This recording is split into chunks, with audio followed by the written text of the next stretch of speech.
de que o tribunal é unido, essas declarações do Gilmar Mendes, isto é uma farsa, é uma mentira. Essa suposta unidade é um golpe de propaganda. Gilmar Mendes, Olavo é do Carvalho, melhor canal de corte do YouTube. Fala pessoal, se você curte o meu conteúdo, saiba que ele só continua porque tem gente que apoia. E você pode fazer o mesmo com um pouco mais de $5 por mês. Simples, entre em www.paulofigueiredoshow.com/apoie e use o cupom da descrição e tá pronto. Desde já, meu obrigado. E não importa o que você pensa, não importa o lado que você esteja, mas, sem dúvida nenhuma, alguém que assiste olha a diferença entre um discurso político, que é a minha esfera, né, para um voto jurídico, que é mais a sua esfera, a esfera da doutora, e por aí vai. Sim, como o ministro Fux também levantou, o papel do juiz não é fazer juízo político. O papel do juiz, e eu vejo que hoje muitos magistrados se esqueceram disso, isso é um problema global, a gente pode até falar sobre isso depois, mas é um problema global, não restrito ao Brasil, é que os juízes eles querem interpretar a lei de acordo com as suas próprias convicções. Então, você acha que ocorreu um golpe de Estado, você acha que ocorreu uma tentativa de abolição violenta do Estado democrático de direito, e aí você tenta incluir e encaixar com alguma gambiarra a conduta das pessoas ao tipo penal previsto na legislação.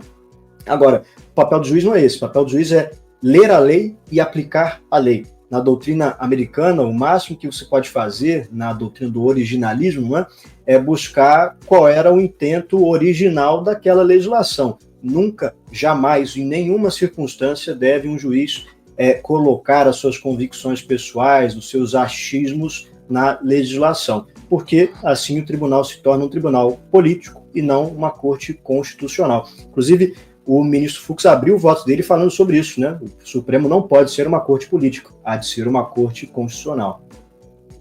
Agora, uma coisa que o ministro Fux fez foi basicamente dizer que o Donald Trump tinha razão em sancionar o Alexandre de Moraes, porque ele fala textualmente que a corte viola a Declaração Universal dos Direitos dos Homens e o Pacto de São José da Costa Rica. Ele diz isso literalmente durante mais de uma vez, que são dois tratados internacionais do qual o Brasil é signatário, que são garantidores de direitos humanos. Então ele basicamente está dizendo que o STF está sim violando direitos humanos, que é a base para a Lei Magnitsky. Ou seja, né, o Fux diz que Trump tinha razão, tem razão.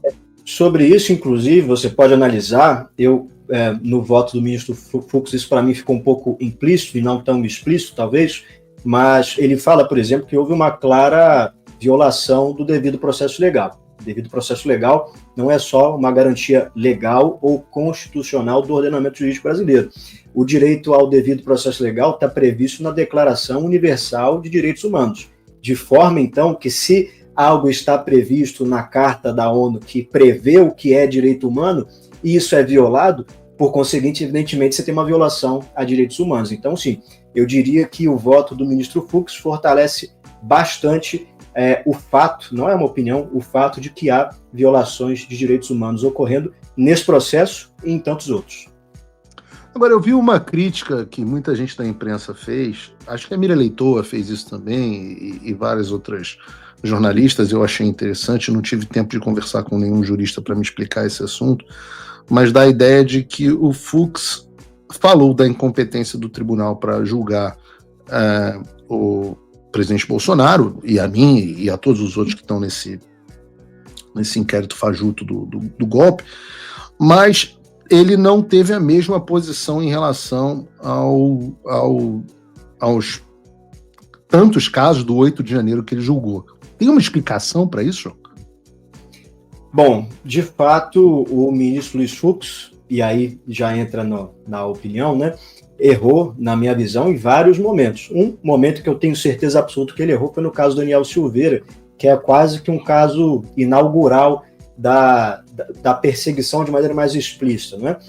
Mas eu acho que, no fim das contas, o que importa é o dia de ontem e o que ocorreu no dia de ontem.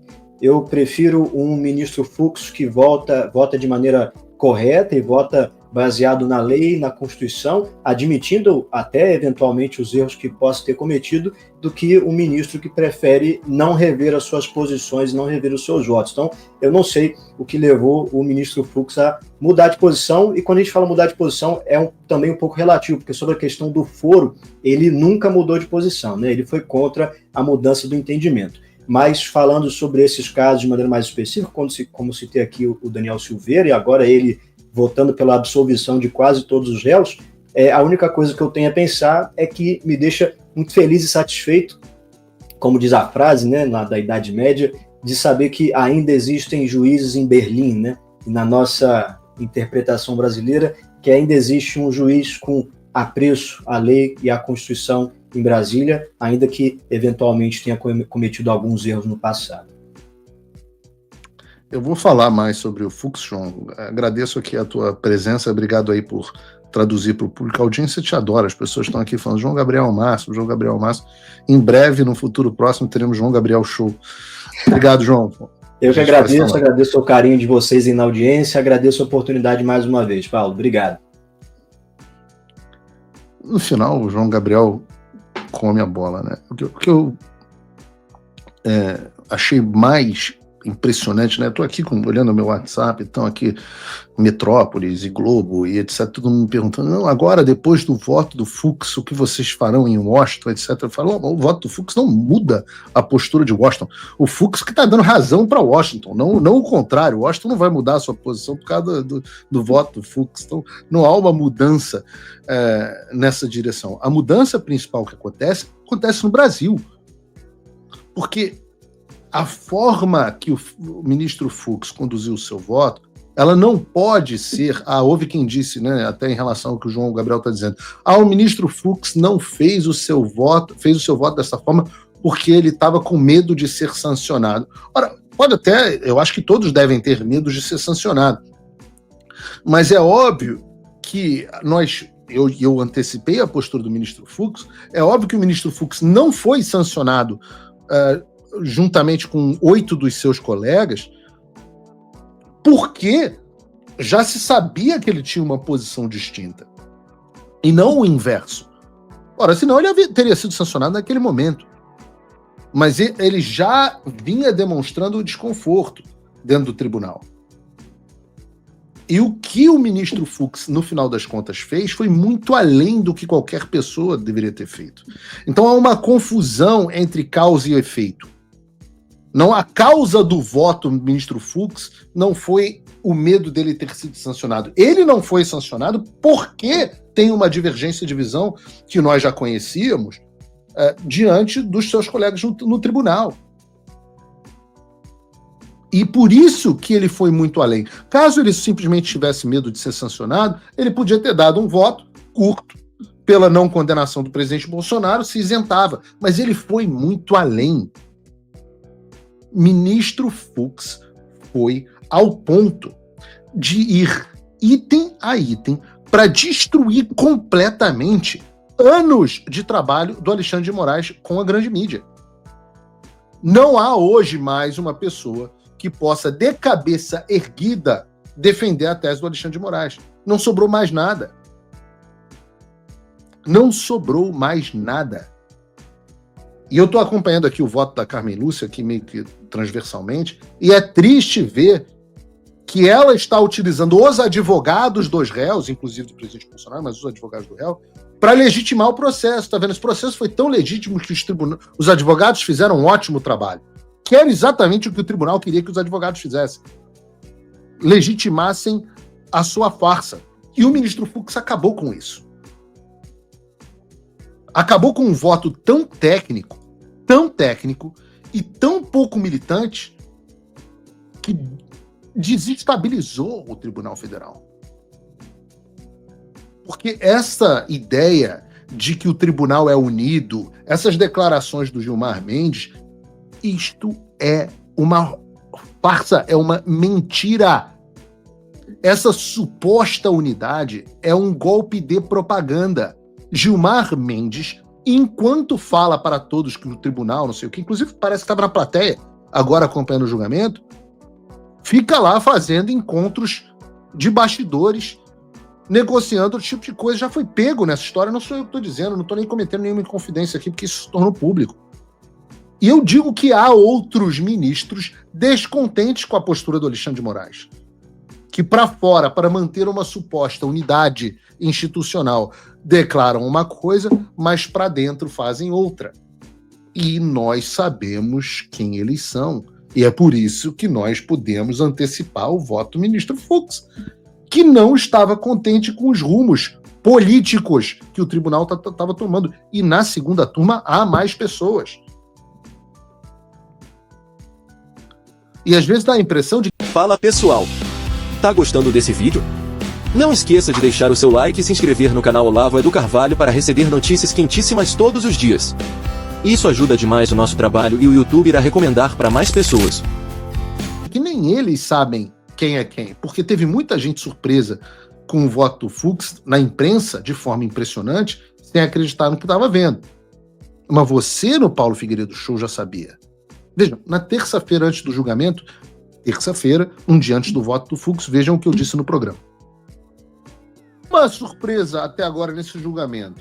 Eu digo o seguinte, se houver algo inesperado nesse julgamento, será um votinho que seja, talvez do ministro Fux, pela anulação ou pela absolvição dos réus. Anulação ou absolvição. Eu diria que eu nem ficaria tão surpreso assim. Os confrontos hoje entre o ministro Fux e o Alexandre de Moraes e o Balofo mostram esse tipo de coisa. Essa possibilidade, essa animosidade. Estão deixando a gente sonhar. Sonhar com o quê? Com um votinho. E o votinho veio. Eu estava certo. Anulação e absolvição. Só que a imprensa não imaginava isso. Eu fiz aposta com um jornalista da Globo nos bastidores. Eu fiz aposta com um jornalista da Globo nos bastidores. Vamos pagar um jantar aqui no Makoto. Trump voltou à presidência. E isso é um alívio, sem dúvida. Mas o que isso muda no Brasil? Nada, se ninguém fizer nada. A verdade é que a esperança não pode virar passividade. As coisas não vão se resolver sozinhas, e muito menos com textão e xingamento nas redes sociais. Não espere que alguém venha salvar o país por você. Se você não agir, ninguém vai. Eu estou fazendo a minha parte. Eu larguei tudo para me dedicar a isso. Mas sem apoio, esse trabalho simplesmente não continua. Quer saber como pode ajudar sem sair da sua rotina, sem sair da sua vida? Simples. Apoie quem está na linha de frente. Acesse www.paulofigueiredoshow.com/apoia e com apenas $5 por mês você mantém esse trabalho vivo. Se você puder mais, considere a possibilidade de se tornar meu patrono Gold e tenha acesso ao meu grupo privado no WhatsApp, onde você participa das discussões que guiam o conteúdo e muito mais. A diferença entre quem só assiste e quem faz parte da mudança é a atitude. Obrigada por assistir o vídeo até o final. Se você já chegou até aqui, confere se já está inscrito no canal e se já deixou aquele like generoso. Estamos quase chegando a 1 milhão de inscritos e a sua ajuda é muito importante para levar o canal Olavo Edu Carvalho mais longe. Até o próximo vídeo, meus amigos. E neste momento é muito fácil aos defensores do plano alegar isso é uma teoria da conspiração.